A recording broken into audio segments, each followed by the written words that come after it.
All right, I want to move on to another story. And because I'm not really drinking the way I used to, I'm not buying a lot of alcohol, and I'm certainly not buying it at the supermarket, but I know an awful lot of people do, and I used to. And this story, I think, is flowing slightly under the radar. Police are seeking suspension of most of the South Island's New World liquor licences. This is because they have technically breached what I consider a rather obscure little thing about how much you are allowed to discount alcohol by. And DB Export is the booze in question. Apparently, there's a 25% limit under law as to what you can discount beer and booze by. And when you worked it all out, apparently, technically, some New Worlds were discounting beer by 26.1%. That's a whole 1.1%. So the local joy-killing booze inspector, Ian Paulin, a police alcohol harm prevention officer, he's applied to the Alcohol Regulatory and Licensing Authority to suspend the off licences of 35 Foodstuff South Island New World supermarkets. And there's been a hearing, and people have been cross-examined.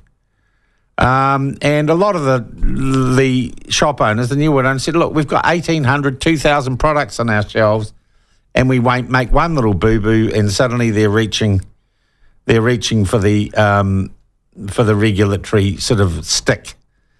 Well, where do you stand on this? Would you die in a ditch for New World selling you a bottle of Plonk or a six-pack of, I don't know, RTDs? That's probably what Ben's into.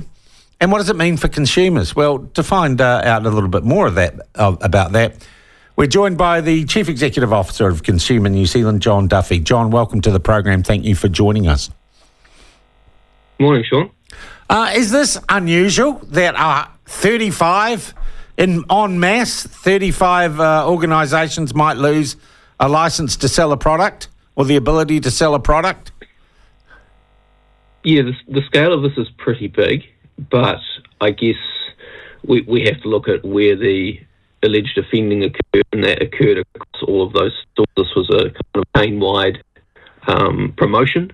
Yeah. So it does seem proportionate that all of the stores are involved in the enforcement action. Yeah.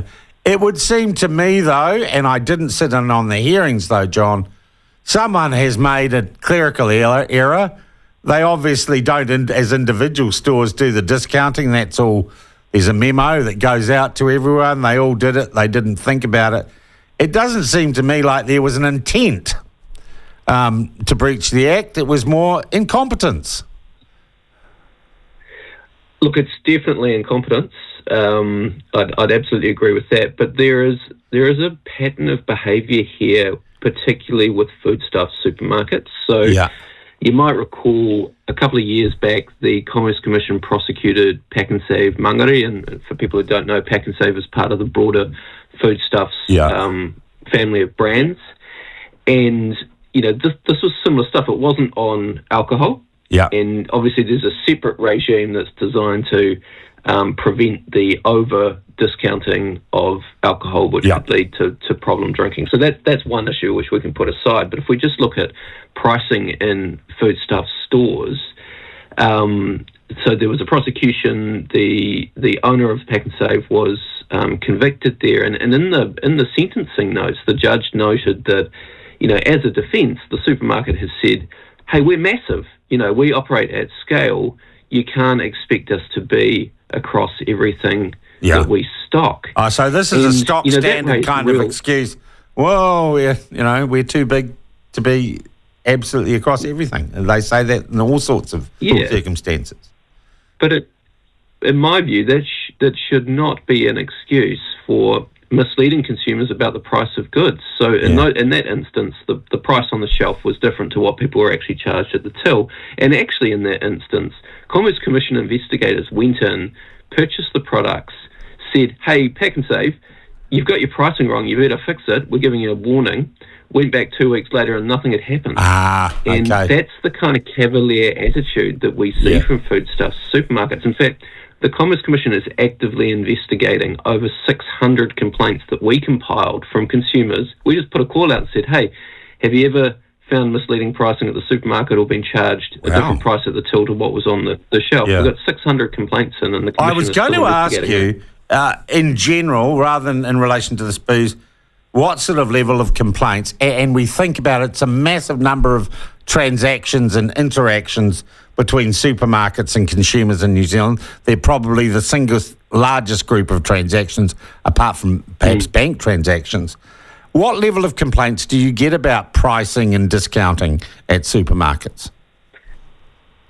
It's consistently in the top 3, and what concerns me is that's the people who are proactive enough, who've kept their receipt. That's the busybody Karens, isn't it? That's the Karens. It is. And the Kens, yeah. Absolutely, but there's right, and there's some people out there who go, it might be 50 cents on my tin of baked beans, but the principle of this is, the basic fundamentals of running a grocery store is that the prices of the goods that you're selling to people, and those prices are accurate. Yeah.